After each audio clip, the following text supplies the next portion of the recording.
நீங்கள் தவறவிட்ட எபிசோடுகளை இப்பொழுதே காணுங்கள் உங்கள் Tandivan.com மற்றும் Tandivan யூடியூப் சேனலில்.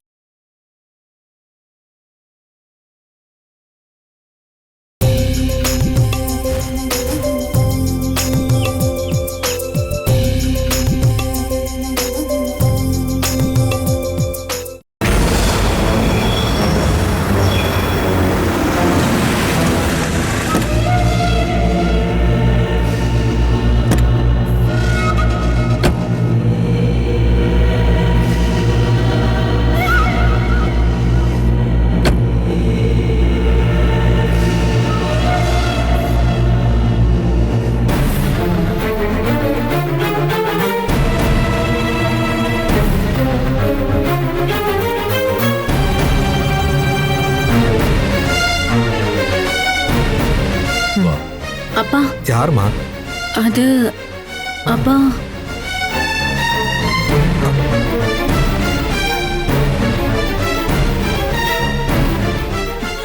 அண்ணன்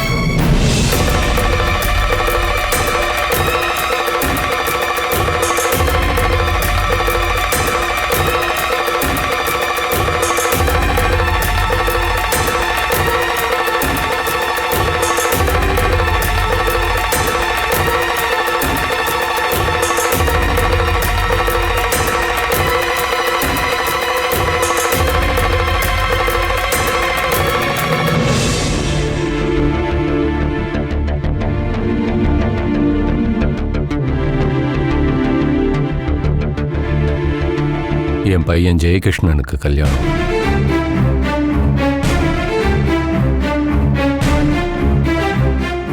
உங்க வீட்டில் யாரும் இந்த கல்யாணத்தில் கலந்துக்கணும்னு ஆசை இல்லைனாலும் இதை எடுத்துட்டு வந்து உங்களை பார்க்கணும்னு தோணுச்சு. எல்லாமே நல்லபடியா நடக்கும். என்ன நோக்கத்தில் நீங்க அப்படி சொல்றீங்கன்னு தெரியல. ஆனா ஜெயகிருஷ்ணன் கல்யாணம் நின்று போனா அதுக்கு முழு பொறுப்பு நீங்க தான். நானா? நான் என்ன பாவம் பண்ணேன்? பாவம் பண்ணது நீங்க இல்ல, இதோ நிக்கிறாளே உங்க பொண்ணு. ஏய்,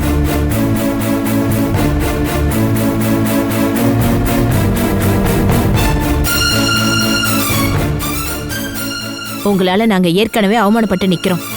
திரும்பவும் எங்களால அவமானப்பட முடியாது. முதல்ல அக்கா அசிங்கப்படுத்தினா, இப்ப தங்கச்சி.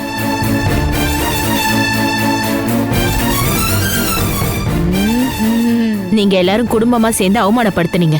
அப்ப பொண்ணு ஓடி போயிட்டான்ற அசிங்கம் மட்டும்தான் எங்களுக்கு இருந்துச்சு. இப்போ என் பையனுக்கு இன்னொரு பொண்ணோட நிச்சயமாயிருக்கு. இப்ப மறுபடியும் இவளால அந்த கல்யாணம் நின்னுச்சுன்னா அதுக்கப்புறம் நாங்க உயிரோட இருந்து பிரயோஜனமே இல்லை.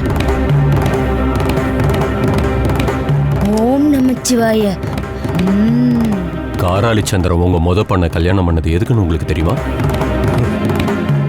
அதை என் வாயால சொல்றதுக்கே யோசிக்கிறேன். அது சொல்றதுக்கு நீங்க ஏங்க வெக்கப்படுறீங்க?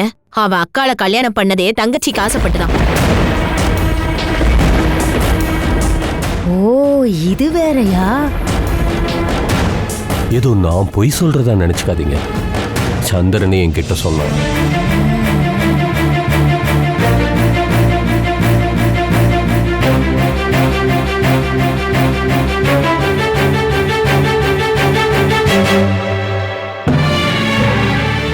உங்ககிட்ட ஒரே ஒரு வேண்டுகோள் தான், இதுக்கு மேலேயும் எங்களை கஷ்டப்படுத்தாது.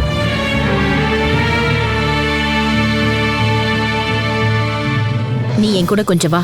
உன்கிட்ட நான் ஒரு விஷயம் தனியா பேசி ஆகணும்.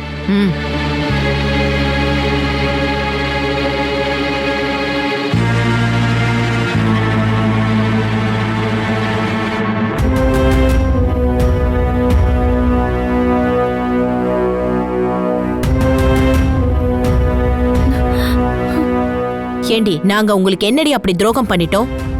அத்தை, எனக்கு ஒரு விஷயம் தெரிஞ்சாகணும். நீ சொல்லிதான் என் புள்ள தனியா வீடு பாக்குறானா? ஐயோ இல்ல அத்தை, நான் அப்படி எதுவும் சொல்லல. அப்போ உனக்கும் விஷயம் தெரியும் இல்ல, அதுவும் தெரியாதுன்னு சொல்ல போறியா? நீ சம்மதம் சொன்னதுனாலதான் அவன் தனியா இப்ப வீடு பார்க்க ஆரம்பிச்சிருக்கான். உங்க வீட்டுக்கு என்னால வரவே முடியாது நீ சொன்னதுனாலதான் அவன் தனியா இப்போ வீடு பாக்குறான். மத்தபடி எனக்கும் என் புருஷனுக்கும் பயந்து பண்ணல. ஜெயா மாமா புதுசா வீடு பாக்குறேன்னு நந்து கிட்ட சொல்லிருக்காரு. மத்தபடி அத பத்தி எனக்கு எதுவும் தெரியாது அத்தை. ஓஹோ, இங்க பாரு, எங்களுக்கு இருக்கிறது ஒரே ஒரு பையன். உங்க மாதிரி 3 பசங்க கிடையாது.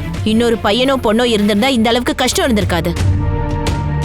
நீ மட்டும் அவனை தனியா கூட்டிட்டு போயிட்டனா அதுக்கப்புறம் நானும் அவரும் உயிரோடவே இருக்க மாட்டோம். அதை நல்லா நீ புரிஞ்சுக்கோ. நீயே கொஞ்சம் யோசனை பண்ணி பாரு. அவனுக்கு கல்யாணம் ஆகிறதுக்கு இன்னும் கொஞ்ச நாள் தான் இருக்கு. முதல் தடவை கல்யாணத்துக்கு எப்படி கூப்பிட்டோமோ அதே மாதிரி தான் இந்த கல்யாணத்துக்கும் கூப்பிட்டுருக்கோம். இது 2வது தடவை. இதுவும் நடக்கலன்னா அப்புறம் நாங்க என்னதான் பண்ண முடியும்? அதுக்கப்புறம் இந்த பூமியிலே வாழ தகுதி இல்லாம நாங்க நடப்பணமா தான் வாழ்ந்து ஆகணும். தயவு செஞ்சு என் மகனை விட்டு நீ போயிடு. இவ்ளோ நாளா அவனை பெத்து வளர்த்து ஆளாக்குன அப்பா அம்மாவா கேக்குறோம்.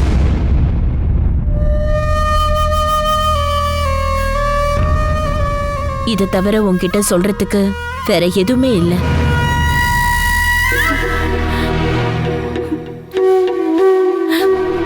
என்னங்க, கிளம்பலாம்.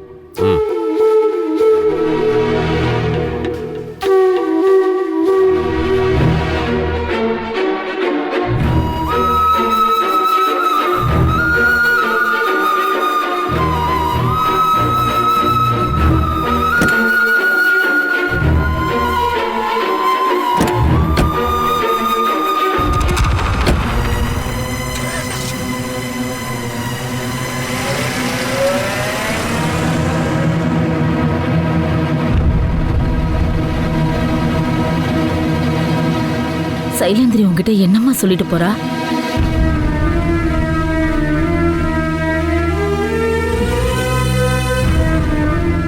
சைலேந்திரி இவகிட்ட சொல்லக்கூடாத நிறைய விஷயங்களை சொல்லியிருப்பா. என் பொண்ணை மட்டும் ஏன்பா இப்படி எல்லாம் சோதிக்கிற? பாவம், செய்யாத தப்புக்கெல்லாம் தண்டனை அனுபவிக்கிறது இவதான். நீ போய் கொஞ்சம் பேசுமா, அவளுக்கு ஆறுதல் சொல்லு. யாருடைய சந்தோஷத்தையும் நம்ம கெடுக்க வேண்டாம். ஓ,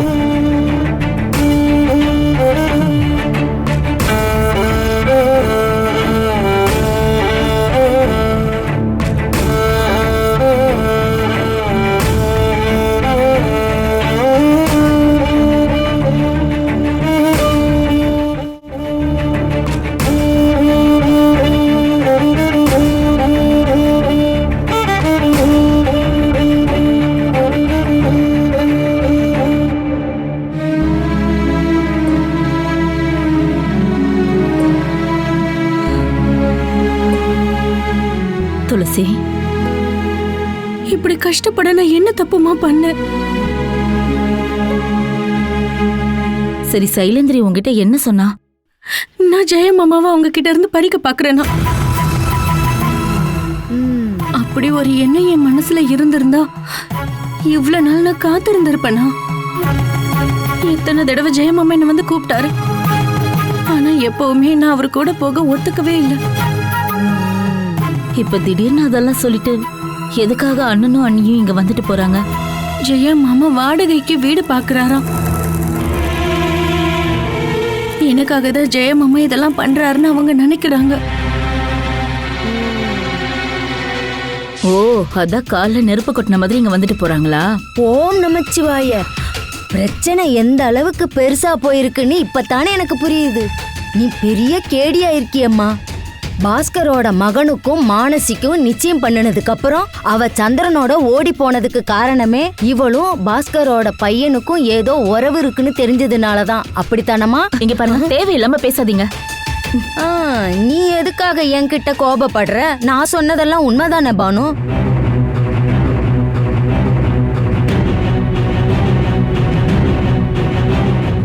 ஆக மொத்தத்துல இவளுக்கு ஜெயகிருஷ்ணனும் வேணும், அந்த சந்திரனும் வேணும். நிறுத்துங்க, இப்பவே வீட்டை விட்டு கிளம்புங்க.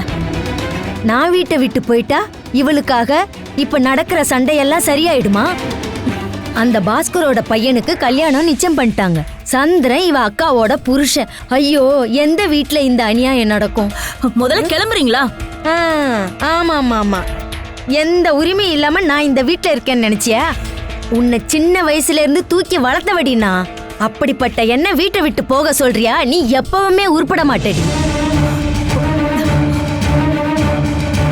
இனிமே ஒரு நிமிஷம் கூட நான் இங்க இருக்க மாட்டேன். பெரிய குடும்பமாம்ல, மூத்தவ எவன் கூடவோ ஓடி போயிட்டா. ரெண்டாவது பொண்ணு எப்ப ஓடி போலான்னு காத்துக்கிட்டு இருக்கா. அக்கா புருஷனோட ஓடி போலாமா இல்ல மாமா மகனோட ஓடி போகலாமான்னு யோசனை பண்ணிக்கிட்டு இருக்கா. மரியாதையா இங்க இருந்து கிளம்பி போங்க. வெக்கங்கட்ட வீட்ல இனி நான் ஒரு நிமிஷம் கூட இருக்க மாட்டேன். இதையெல்லாம் யார் பாத்துக்கிட்டு இருப்பா இங்க? இவங்களை வீட்டுல விட்டதே முதல் தப்பு.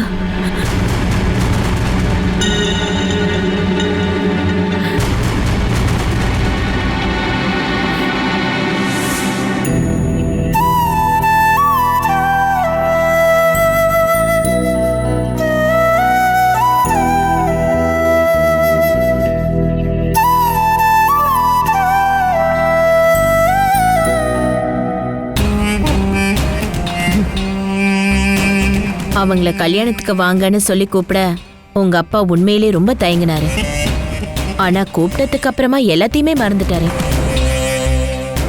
அப்புறம் வரும்போது அவர் தங்கச்சி வீட்டுக்கும் போயிட்டு தான் வந்தோம். ஆமா, அவங்க வீட்டு கல்யாணத்துக்கு தான் நம்மள கூப்பிடல. அதுக்காக நம்ம கூப்பிடாம இருக்க முடியுமா என்ன? என்னம்மா கிண்டல் பண்றீங்களா என்ன? ஏய், நான் உண்மைதான்டா சொல்றேன். அவர் ஃப்ரெண்டு வீட்டுக்கு போயிட்டு வரும்போது அப்படியே தங்கச்சி வீட்டுக்கு போலாமான்னு கேட்டாரு. எதுக்கு வேண்டான்னு சொல்லி பகையை வளர்ப்பானே. அவளை விட ஒரு நல்ல உறவு நமக்கு கிடைச்சிருக்கு. அது உண்மையிலேயே நமக்கு ரொம்ப அதிர்ஷ்டம்டா. மனசுல எதையுமே வச்சுக்காம நாங்க அவங்கள போய் கூப்பிட்டோம். துளசிக்கிட்டயும் நான் பேசினேன். அவ ஒன்னும் ஒன்ன மாதிரி ஆர்வக்கோளர் இல்ல. அவகிட்ட பேசினதுல இருந்து எனக்கு என்னமோ நீதான் அவளை ரொம்ப டார்ச்சர் பண்றியோன்னு தோணுது. ஆஹா, இப்ப எனக்கு எல்லாம் தெளிவா புரிஞ்சு போச்சு. நீங்க கல்யாணத்துக்கு கூப்பிடவா போனீங்க? நேர்ல போய் துளசிய பயமுறுத்ததானே? அது மட்டும் இல்லாம மேலப்பாட்டுக்கு போய் கல்யாணத்துக்கு தான் கூப்பிட போனீங்கன்னு சொன்னா நம்பிடுவேனா என்ன? ஆமாடா, அவளை பாக்குறதுக்காக தான் நாங்க போனேன். திரும்பவும் கல்யாணத்துக்கான ஏற்பாடு எல்லாத்தையும் செஞ்சுட்டு அதுவும் நடக்காம போயிருச்சுன்னா எந்த அளவுக்கு அவமானப்படுவோன்னு எனக்கு தான்டா தெரியும். அதை எங்களால தாங்கிக்க முடியாதுன்னு தான் அவகிட்ட போய் நான் பேசினேன்டா. நீ தனியா வீடு பார்த்து வாழ போறங்கிற விஷயம் எல்லாமே எனக்கு தெரியும். அவ கூட போய் வாழலாங்கிற ஆசைய இனி நீ அடியோட மறந்துரு. இனிமே நீ என்ன பண்ணாலும் துளசி உன் கூட வந்து வாழவே மாட்டா. ஷைலாக்கும் உனக்கும் கல்யாணம் நடக்காம போனாலும் துளசி கூட மட்டும் உன்னால வாழவே முடியாது. இது என்னோட சபதம்டா.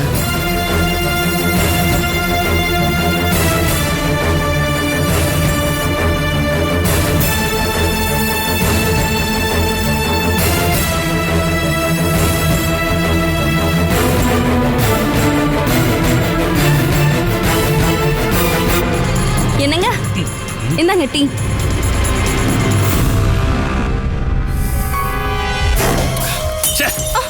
ஐயோ, என்னடி இது? வாய்க்கு ருசியா ஒரு டீ கூட போட தெரியாதா உனக்கு? இதுல இவ அப்படியே சமைச்சு கிழிக்க போறாளாம். என்னங்க, பிறக்கும் போதே யாரும் எதுவும் கத்துக்கிட்டு வர்றது இல்ல. நீங்க வேணா பாருங்க, ஒரு நாள் நீங்களே என்னோட சமையலை பாராட்ட போறீங்க. எப்படி பாராட்டுவோம் பாரு. இந்த ஜென்மத்துல நீ எதுவும் கத்துக்க போறது இல்ல. நீயும் பார்த்து என்னென்னமோ சமைச்சு வச்சல, அத மனுஷன் இல்ல ஒரு நாய் கூட சாப்பிடாதடி. ஸ்மிதாவை இங்க இருந்து அனுப்பக்கூடாதுங்கிறதுக்காக தானே நீங்க வேணும்னே என்னோட சமையலை குறை சொல்றீங்க. நீ எவ்வளவுதான் முயற்சி பண்ணாலும் அது மட்டும் நடக்கவே நடக்காது மனசு. உன்னை நான் துரத்தவனே தவிர அவளை நான் துரத்தவே மாட்டேன். அப்படின்னா நீங்க அவளையே கல்யாணம் பண்ணி இருந்திருக்கலாமே. அவ கழுத்துல தாலி கட்டணும்னு எனக்கு தோணுச்சுன்னா உன் கண்ணு முன்னாடியே நான் அதை செய்வேன். நான் உயிரோட இருக்க வரைக்கும் அது நடக்காது. அப்படின்னா உன்னை கொன்னுட்டா போச்சு. அப்படின்னா பேசாம என்ன கொன்னுடுங்க. ஆனா நான் உயிரோட இருக்க வரைக்கும் ஒரு மனைவிங்கிற அந்தஸ்து எனக்கு மட்டும் தான் கிடைக்கணும்.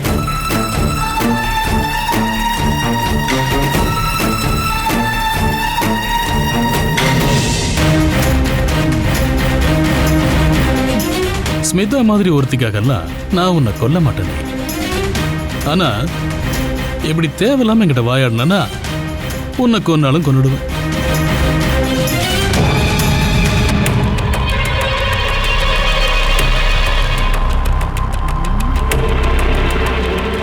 ஓம் நமச்சிவாய. பார்க்க அரண்மனை மாதிரி இருக்கே. இந்த சின்ன வயசுல இந்த சிவராஜன் எப்படி சம்பாரிச்சிருப்பான்? அவ பிடிச்சாலும் புளியாங்கொம்ப தான் பிடிச்சிருக்கா. இந்த சந்திரா முன்னாடி பாஸ்கரன் பையன் ஒரு டம்மி பீஸு.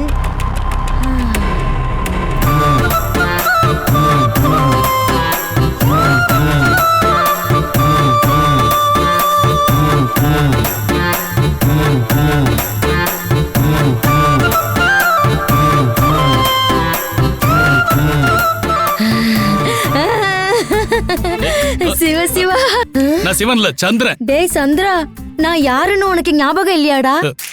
நீங்க யாருன்னு சொல்லுங்களேன். கண்ணா ராஜா, நான் கும்பிடி அம்மாடா. உன் பொண்டாட்டி மானசியோட சொந்தக்காரினா. அந்த வீட்ல என்ன நீ பார்த்ததே இல்லையா? நான் அதெல்லாம் பார்த்ததில்ல. அப்புறம் சொந்தம்னு சொல்லிக்கிட்டு இங்க யாரும் வர தேவையில்ல. நீ கிளம்பு. என்னடா கண்ணா அம்மாவை போய் இப்படி சொல்ற? எந்த ஊர்ல இருந்து நீங்க வந்திருக்க? ஆ, நான் இப்ப என் மகன் கூட கோயம்புத்தூர்ல இருந்தேன். ஆ, நான் மேலேப்பாட்டுக்கு வந்து கொஞ்ச நாள் தான் ஆகுது. அப்பதான் மானசியோட கல்யாண விஷயத்த கேள்விப்பட்டேன். ஒரு வார்த்தை என்கிட்ட சொல்லவே இல்லடா தங்கம். இதெல்லாம் பெரிய கொடுமைடா. நான் இடுப்புல தூக்கி வச்சு வளர்த்த பொண்ணு இவ. இப்பவும் நீ அவங்கள அவமானப்படுத்தி பேசுறன்னு தான் சொல்றாங்க. ஆனா உண்மையா சொல்றேன், மானசி கல்யாணம் பண்ணி இருக்கிறது ஒரு உண்மையான ஆம்பளைய. இந்த காக்கா பிடிக்கிற வேலையெல்லாம் என்கிட்ட வேலைக்காகாது. காமெடி பண்ணாம கிளம்பி போற வழிய பாரு. எல்லா விஷயமும் எனக்கு தெரியும்.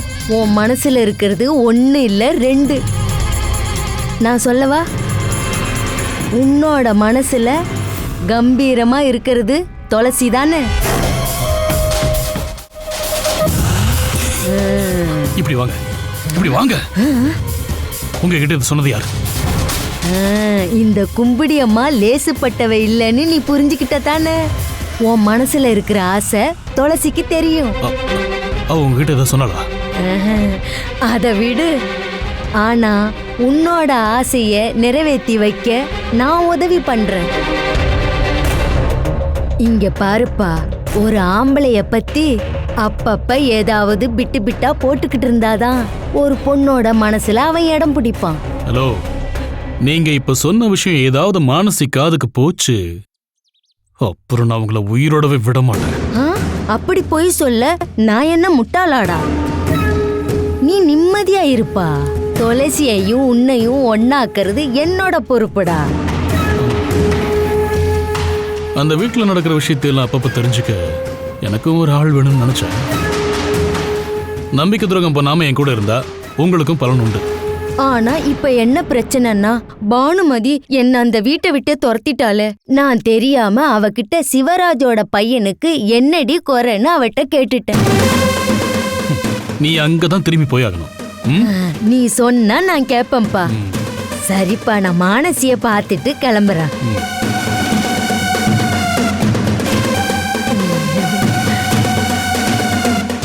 டே கண்ணா, செல்லம், இந்த மொபைல்ல ரீசார்ஜ் பண்ண ஏதாவது காசு கொடுத்துட்டு போடா. அப்பப்ப நான் உனக்கு தகவல்கள் சொல்லணும்ல.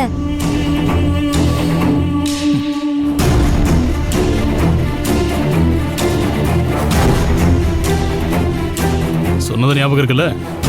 உள்ள போய் சீன் போட்டுக்கிட்டு இருக்காத, சீக்கிரமா கிளம்பிடு. என் நம்பரை மானசிக்கிட்ட வாங்கிக்க.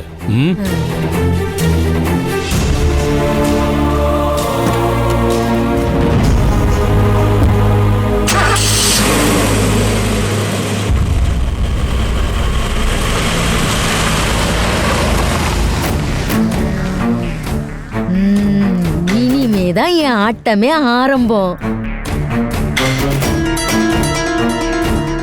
நெக்ஸ்ட் மானசி.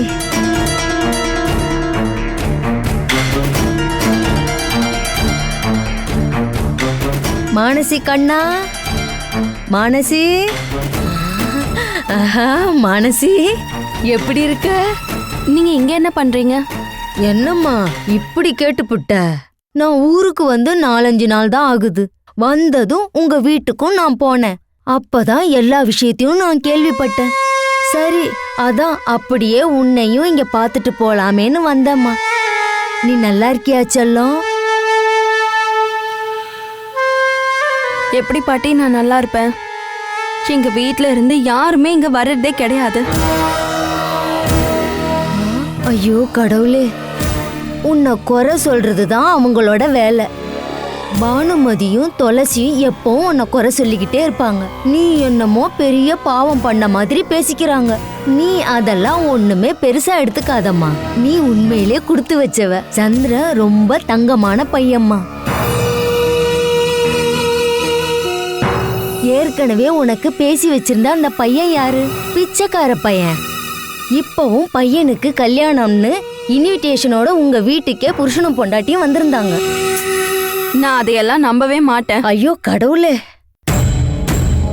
அப்படின்னா துளசிக்கு நீயே கால் பண்ணி கேளு.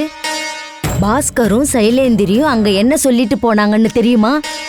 ஜெயகிருஷ்ணன் வந்து கூப்பிட்டாலும் துளசி அங்க போக கூடாதாம். இதெல்லாம் எவ்வளோ பெரிய அசிங்கம் தெரியுமாடி?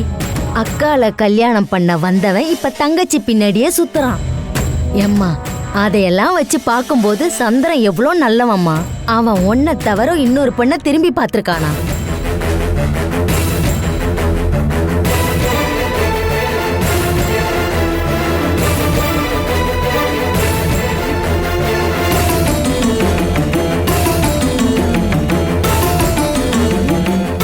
ஆமா, இந்த பொண்ணு யாருடி? நான் இந்த வீட்டு வேலைக்காரி. வேலைக்காரியா?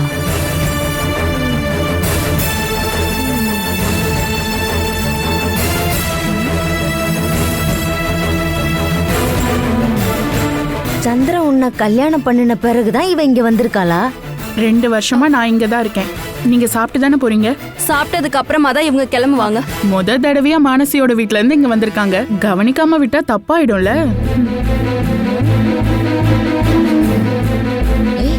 என்னடி இவ இப்படி சொல்லிட்டு போறா? அவ சொன்னதும் உண்மைதானே. இவன் நிக்கிறதையும் நடக்கிறதையும் பார்த்தா எனக்கு ஒன்னும் சரியா படலடி. நீங்க தேவையில்லாத விஷயத்துல எல்லாம் தலையிடாதீங்க. சாப்பிட்ட உடனே கிளம்புற வழியை பாருங்க. என்னாச்சு? என் பையன் உண்மையிலே தங்கமானவன். ஆனா அவன் பொண்டாட்டி இருக்கால, சரியான விஷம். வேற வழியே இல்லாம தாமா நான் இந்த ஊருக்கே வந்துட்டேன். எல்லாம் என் தலையெழுத்துமா. ஒரு கிளாஸ் தண்ணி கூட அவ கையால வாங்கி குடிக்கிற யோகா எனக்கு இல்லம்மா. நீங்க எங்க வீட்லயே இருங்க. அங்க நடக்கிற விஷயத்தெல்லாம் அப்பப்ப என்கிட்ட சொல்லுங்க. அத நான் பாத்துக்கிறேம்மா. மொபைல் ரீசார்ஜ் பண்ண நீ ஏதாவது சில்லற காசு கொடுத்தினா ரொம்ப பிரயோஜனமா இருக்கும். தகவலை நான் அப்பப்ப தந்துகிட்டே இருப்பேன். அப்படின்னா நீங்க உள்ள போங்க. ஸ்மிதா காஃபி குடிப்பா, வாங்கி குடிங்க. நான் போய் பணம் எடுத்துட்டு வரேன்.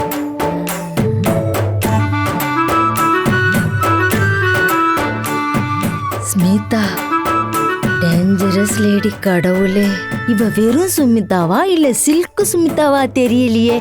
சரி, உள்ள போய் பாப்போம். ஸ்மிதா, ஸ்மிதா செல்லம், சுமிதா.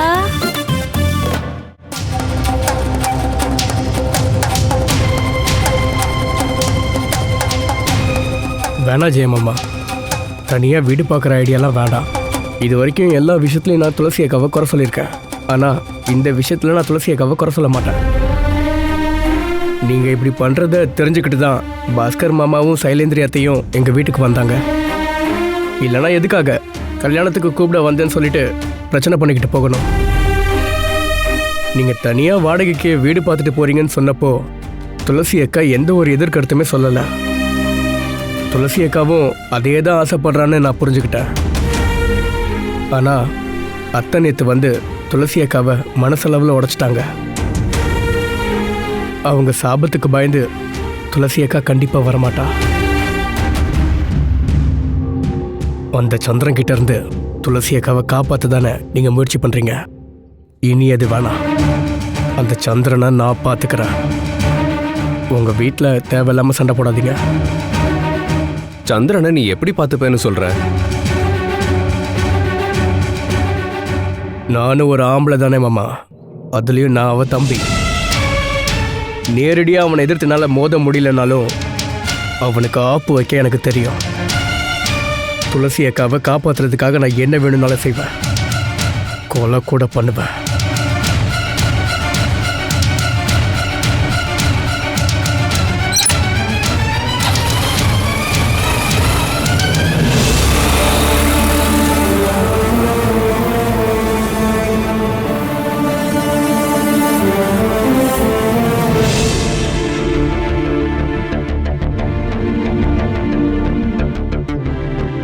யாருமா? யாரோ காலிங் பெல் அடிச்சாங்க, ஆனா யாரையும் காணோமா. நான் தாம்மா.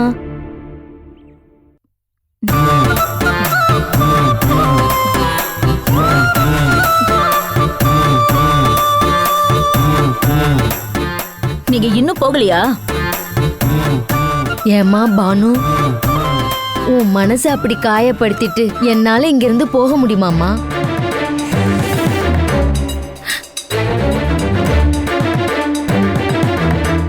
அப்ப வந்த கோபத்துல நான் பாட்டுக்கு என் வாய்க்கு வந்ததெல்லாம் பேசிட்டம்மா. நீயும் வீட்டை விட்டு போனதும் நான் பாட்டுக்கு கோபத்துல போயிட்டம்மா. ஓம் நமச்சிவாய. கோயம்புத்தூருக்கு போறதுக்காக பஸ்ல ஏறி உட்கார்ந்த அப்புறம்தான் கும்பிடி பானுவோட மனசை காயப்படுத்திட்டு தான் நீ இப்ப ஊருக்கு போறேன்னு அந்த வெங்கடாசலபதி என் காதுல சொன்னார். டிக்கெட்டு கூட எடுத்துட்ட. ஆனா அதுக்கு பிறகு எதுவும் யோசிக்கல, அப்படியே நேரா இங்க வந்துட்டேன். இங்க பாருங்க, இந்த ஃப்ராட் வேலைலாம் இங்க வேண்டாம். போறதுக்கு வேற இடம் இல்ல, அதான் இங்க திரும்பி வந்துட்டீங்க. இங்க பாருங்க, உங்க சேவை ஒண்ணும் எங்களுக்கு வேண்டாம். நீங்க பேசுற பேச்செல்லாம் எங்களால தாங்க முடியாது. பேசாம நீங்க உங்க மகன் வீட்டுக்கே போயிடுங்க. அங்க இனிமே இருக்கவே முடியாதுங்கிறதுனால தானே நான் அங்க இருந்து இங்க வந்தேன். சொந்த மகன் கூடயே ஒத்து போக முடியாத உங்களால எங்க கூட எப்படி ஒத்து போக முடியும்? பேசாம முதல்ல நீங்க கிளம்பி போங்க. இந்த ஒரு தடவை என்ன மன்னிச்சிருமா. இனி தேவையில்லாம ஒரு வார்த்தை நான் பேச மாட்டேன். கொஞ்ச நாளைக்கு அப்புறமா நானே போயிடுறேன். ஏமா பானு கிட்ட கொஞ்சம் சொல்லுமா, பாவம் வயசான பாட்டி இல்ல. 2 நாள் அவங்க இருந்துட்டு கிளம்பிடுவாங்கம்மா. உன்னை பத்தி இவங்க சொன்னதை நீ அதுக்குள்ள மறந்துட்டியா? நான் உண்மையிலேயே ஏதாவது தப்பு பண்ணியிருந்தா தானே அடுத்தவங்க சொல்றதுக்கு நான் வருத்தப்படணும். 2 நாள்ல நீங்க கிளம்புறதா இருந்தா நீங்க இங்க இருக்கலாம். ஐயோ பாவம், உன்ன மாதிரி ஒரு தங்கமான பொண்ணை பத்தி அப்படியெல்லாம் சொன்ன என்ன சிவன் தண்டிப்பாருமா. பானு கொஞ்சம் தள்ளுமா.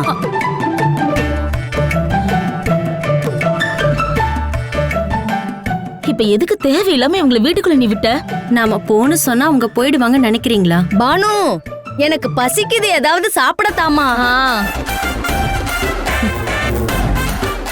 ஓ, நீ தானே உள்ள போ சொன்ன, நீயே போய் பரிமாறு.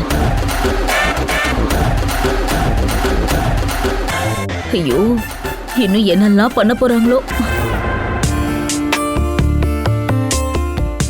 உங்ககிட்ட வந்து பேச அப்பா தான் சொன்னாரு.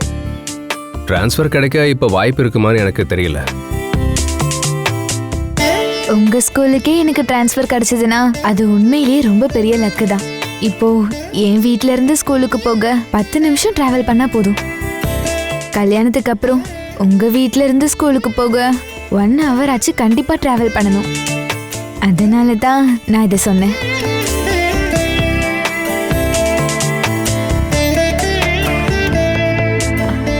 அப்புறம் ஒரே ஸ்கூலா இருந்தா நம்ம 2 பேரும் ஒன்னா போயிட்டு வந்துடலாம்ல. அப்பா விசாரிச்சப்பதான் உங்க ஸ்கூல்ல இருந்து ஒருத்தர் டிரான்ஸ்ஃபர் ஆகி போறதா சொன்னாங்க. கெமிஸ்ட்ரி டீச்சர் டிரான்ஸ்ஃபர் ஆகி போற விஷயமே எனக்கு தெரியாது. அவங்க ஹஸ்பண்ட் உடுமலைப்பேட்டையில இருக்காரு. ஒருவேளை அவங்க அங்கதான் டிரான்ஸ்ஃபர் எதிர்பார்க்கறாங்களான்னு தெரியல. நீங்க சரியான ஆளுதான். ஒரு வேகன்சி இருந்தும் தெரிஞ்சுக்காம இருந்திருக்கீங்க. வேற யாராவது இருந்திருந்தா எல்லாத்துக்கும் முன்னாடி இதைதான் யோசிச்சிருப்பாங்க. ஹஸ்பண்ட் ஒய்ஃபும் ஒரே ஸ்கூல்ல வேலை பார்க்கணும்னு கட்டாயம் ஒன்றும் இல்லையே. அப்படி நடக்கணும்னு நீங்க ஆசைப்படுறீங்களா? எல்லாருக்கும் அப்படியெல்லாம் அமையாது. இது ரொம்ப லக்கிலி வந்த வாய்ப்பு தானே. அதை எதுக்கு வேண்டான்னு விடணும்னு தான் நான் யோசிக்கிறேன். அப்புறம் நான் வேலை பார்க்குற ஸ்கூல் வேற ரொம்ப தூரம். வாங்க. என்னதான் சொன்னாலும் 2 பேரும் ஒரே ஸ்கூல்ல ஒர்க் பண்றது லக்கு தானே சார்.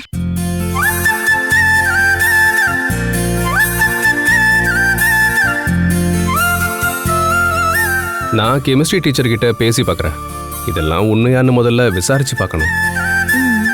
சரி, நீங்க வாங்க, நான் உங்களை ட்ராப் பண்றேன். உங்க அழைப்பு கண்டிப்பா தட்ட மாட்டேன்.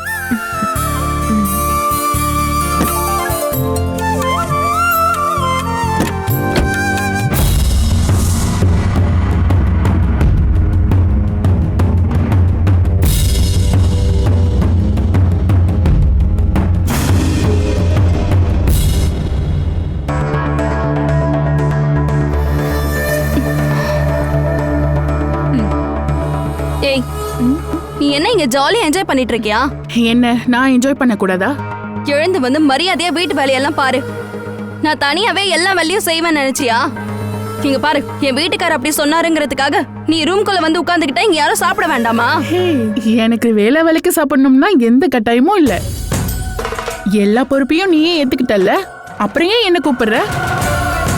புருஷனுக்கு சமைச்சு பரிமாறணும்னு நீ ஆசைப்படுற, நான் அதை கெடுக்கலமா. நீ இங்க யாரோட சொந்தக்காரியும் கிடையாது, வீட்டு வேலை பார்க்க வந்தவதான். வேலை செய்ய முடியலன்னா நீ கிளம்பிடு. அப்புறம் எதுக்கடி நீ இங்க இருக்க? இதுக்கான பதில நான் உனக்கு பல தடவை சொல்லிட்டேன். இது அவரு எனக்காக கொடுத்துருக்கிற ரூம், அதுலதான் நான் இருக்கேன். உன் ரூம்ல வந்து ஒன்னும் நான் படுக்கல. உனக்கு செஞ்சு போடலாம் ஒன்னும் எனக்கு முடியாது. வீட்டு வேலைக்காரைக்கு சமைச்சு போட வேண்டிய தலை எழுத்தெல்லாம் எனக்கு கிடையாது. அவர் எப்போ வீட்டுக்கு வந்து சாப்பிட்டாலும் அதுல எனக்கும் கொஞ்சம் கொடுப்பாரு. அது நீ சமைச்சாலும் சரி, ஹோட்டல்ல வாங்கினாலும் சரி, எதுவா இருந்தாலும் சாப்பிடுவேன். ஏய் மானசி, போ போ, உனக்கு ஏதோ வேலை வச்சிருக்காரு, போய் ஜாலியா வேலை பாரு. ஏய், உன்னை நான் அப்புறமா கவனிச்சுக்கிறேன். நீ எப்போன்னு டைம் மட்டும் சொல்லு, நான் கண்டிப்பா வந்துடுறேன். ஏய் மானசி,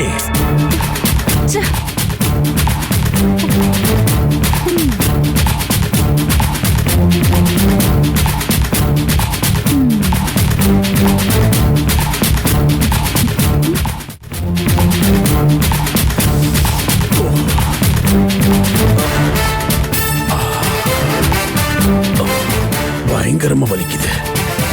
நான் செத்தாதான் இது தேர்வுன்னு நினைக்கிறேன். ஏய் ஏய் மானசி, இவன் எங்க போய் தொலைஞ்சானே தெரியல. மானசி, மாமா, யாருக்கு நீ வாய்க்கரிசி போட போயிருந்த? எவ்வளவு நேரமா உன்னை கூப்பிட்டு இருக்க? என்னாச்சு மாமா? வாதம்னு நினைக்கிறேன். காலெல்லாம் பயங்கரமா வலிக்குது. நீ ஒண்ணு பண்ணு, அந்த தைலத்தை எடுத்து இங்க நல்லா தேய்ச்சி விடு. நானா? ஏன் தேய்ச்ச என்ன பிரச்சனை? ஓ, சீக்கிரம் போய் எடுத்துட்டு வா. ஐயோ,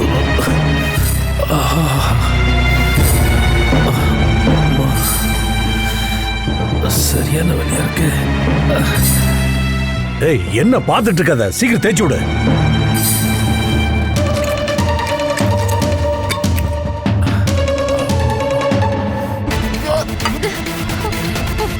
என்னால இதெல்லாம் உங்களுக்கு பண்ண முடியாது. வேணும்னா அந்த ஸ்மிதா கிட்ட சொல்லுங்க.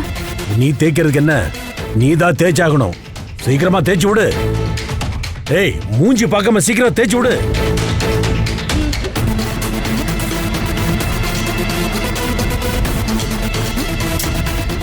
ஆகட்டும், சீக்கிரம்.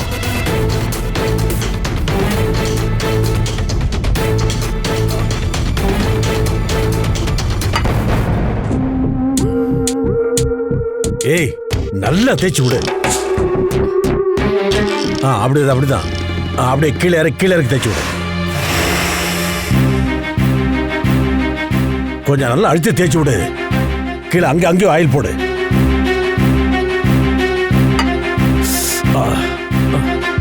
நல்ல தேய். அந்த இடம் தான். அப்படித்தான். அப்படியே கொஞ்சம் கீழே வரைக்கும் நல்லா தேய்ச்சி விடு.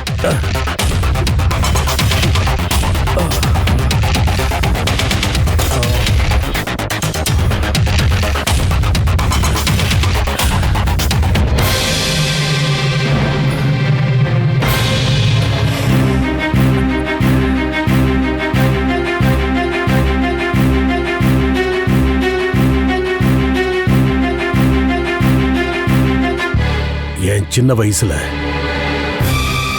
உங்க வீட்டுக்காரங்க என்ன வச்சு நிறைய வேலை வாங்கினாங்க.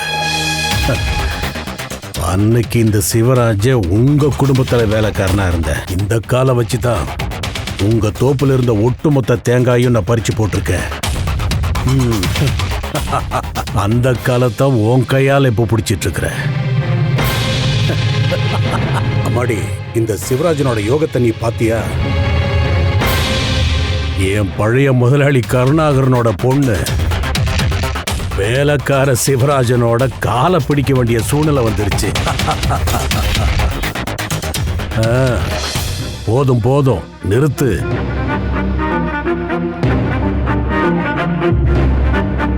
டேய், இதை எடுத்து வைக்க உங்க அப்பா கருணாகரன் வருவானா? எடுத்து வச்சுட்டு போடி.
ஐயோ பாட்டி, என்ன? நான் உன்கிட்ட ஒரு விஷயம் சொல்லணுமா? பானு கேட்க வேண்டான்னுட்டு தான் நான் இங்க கூட்டிட்டு வந்தேன். நான் இங்க இருந்து கிளம்புனதும் மானசிய கொஞ்சம் பார்த்துட்டு வரலாம்னு நான் சிவராஜன் வீட்டுக்கு போனேன். ஐயோ கடவுளே, அது உண்மையிலேயே பெரிய நரகொண்டி, ராட்சச மாதிரி ஒரு கிழவன். அந்த ஆளுக்கு ரவுடி மாதிரி ஒரு மகன், 2 பேர்கிட்ட மாட்டிக்கிட்ட மான் தான் உங்க அக்கா. அவ வாழ்க்கையே இப்ப நாசமா போயிடுச்சுமா. இது எல்லாமே தெரிஞ்சுதானே அவ அந்த ஆள் கூட வாழ்வன்னு கிளம்பி போனா? காதலிக்கும் போது பால்டாயிலு கூட பாயசம் மாதிரி தான் தெரியும். இப்ப அதை விட முக்கியமான விஷயம் என்ன தெரியுமா? அங்க இன்னொரு பொண்ணு இருக்கிறா, ஸ்மிதா. அவ மயக்கிற ஸ்மிதா. அவளை பார்த்தா வேலை பார்க்க வந்தவ மாதிரி தெரியல. கண்ணால பார்த்தே அவ எப்பேற்பட்ட ஆளையும் மயக்கிடுவா. அட கடவுளே, வீட்லயே சக்காலத்தி இருந்தா அவ என்ன பண்ணுவா? அவ அந்த வீட்டை விட்டு போகாம மானசியால அங்க வாழவே முடியாது. ஏமா, அந்த சந்திரனை பொண்ணுங்க உள்ள வீட்ல யாராவது சேர்ப்பாங்களா? அக்காவை கல்யாணம் பண்ணிக்கிட்டு தங்கச்சிய சைட் அடிக்கிற அசூரன், மனசாட்சி கட்டாச்சே. அவனை நம்பி அவன் கூட வாழ்ந்தாலும் நம்ம வீட்டு பொண்ணை நம்ம கண்டுக்காம விட்டுட முடியுமாமா? ஓம் நமச்சிவாய. அவ கண்ணீரை பார்த்ததும் அப்படியே என் நெஞ்சு வெடிச்சு போச்சு. நான் இங்க இருந்தேன்னா அப்பப்ப அங்க போய் அவன் நியூஸ் எல்லாம் கலெக்ட் பண்ணிட்டு வருவேன். உண்மைய சொல்லவா, நான் மானசியோட கண்ணீரை பார்த்ததுனாலதான் இந்த வீட்டுக்கு திரும்பவே வந்தேன்.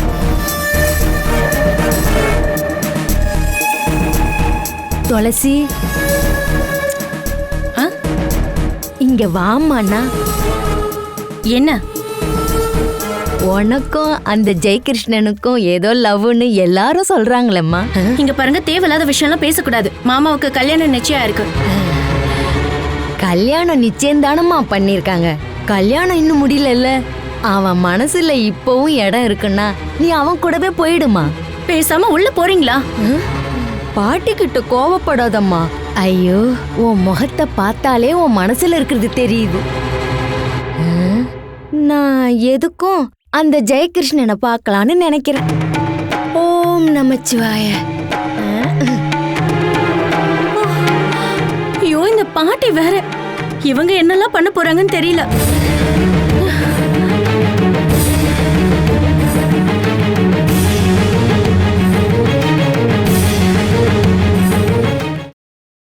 Catch us on TV, Tandivan.com, Facebook and YouTube.